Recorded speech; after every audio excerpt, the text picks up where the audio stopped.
In the bustling city of Aurora lived a young woman named Emily. Despite her friendly nature and warm smile, Emily often found herself weighed down by a cloud of negative thoughts. Every setback seemed to echo louder in her mind than any achievement, making her feel stuck in a cycle of doubt and anxiety. One rainy afternoon, as Emily sat by her window watching raindrops race down the glass, she felt particularly overwhelmed. Work had been stressful, and she couldn't shake the feeling that she wasn't good enough. She sighed deeply, her mind swirling with a tornado of negativity.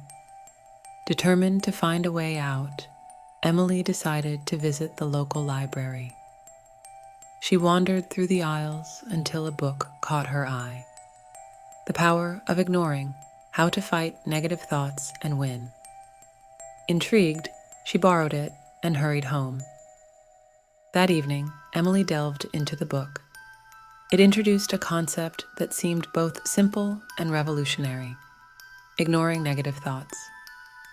The idea wasn't to suppress or deny them, but to acknowledge their presence and then choose not to engage with them. The book described it as a mental muscle that needed training, just like any other skill. Inspired, Emily decided to put the advice into practice.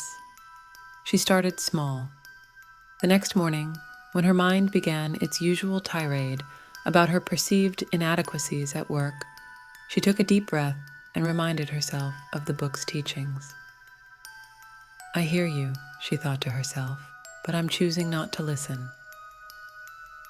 She then redirected her focus to the task at hand, immersing herself fully in her work. At first, it was challenging.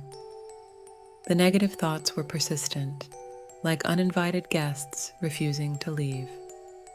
But Emily persisted, using techniques she had learned from the book, practicing mindfulness, affirming her strengths, and setting small, achievable goals.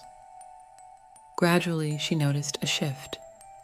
The negative thoughts still appeared, but their grip on her loosened. She became more adept at recognizing them and letting them pass without engaging.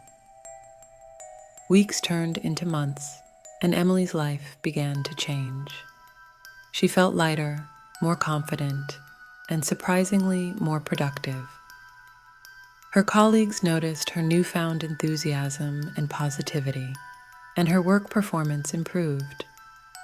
She even found the courage to pursue a side project she had always been passionate about: painting. One sunny afternoon, Emily sat at her easel, brush in hand, painting a vibrant landscape. She felt a sense of peace and fulfillment she hadn't experienced in years. As she painted, she reflected on her journey. The negative thoughts still came, but they were mere whispers now, background noise she could easily ignore. Emily's transformation didn't go unnoticed. Her friends began asking for her secret, and she happily shared the principles from the book. She explained how learning to ignore negative thoughts had empowered her to reclaim control over her life. Through Emily's experience, those around her learned an invaluable lesson. Fighting negative thoughts isn't about forcefully pushing them away or pretending they don't exist. It's about acknowledging their presence, understanding that they don't define you, and choosing to focus on the positive aspects of life. In the heart of Aurora, Emily became a beacon of hope and resilience, proving that with patience, practice, and the power of ignoring, anyone can fight negative thoughts and win.